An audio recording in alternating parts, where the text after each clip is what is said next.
The name Jeremiah has several meanings and historical significance. Here are some key aspects.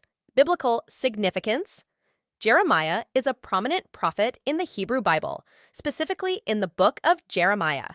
He is known for his prophecies of doom and lamentations, and his role in warning the people of Jerusalem about their impending destruction due to their disobedience to God. Etymology.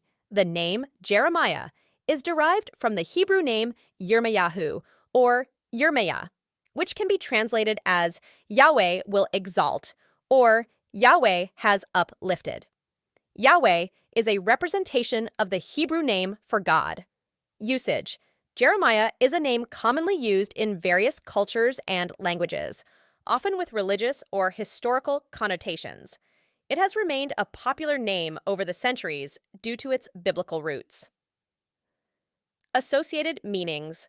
The name Jeremiah often carries connotations of prophecy, warning, and faithfulness, stemming from the biblical prophet's life and messages.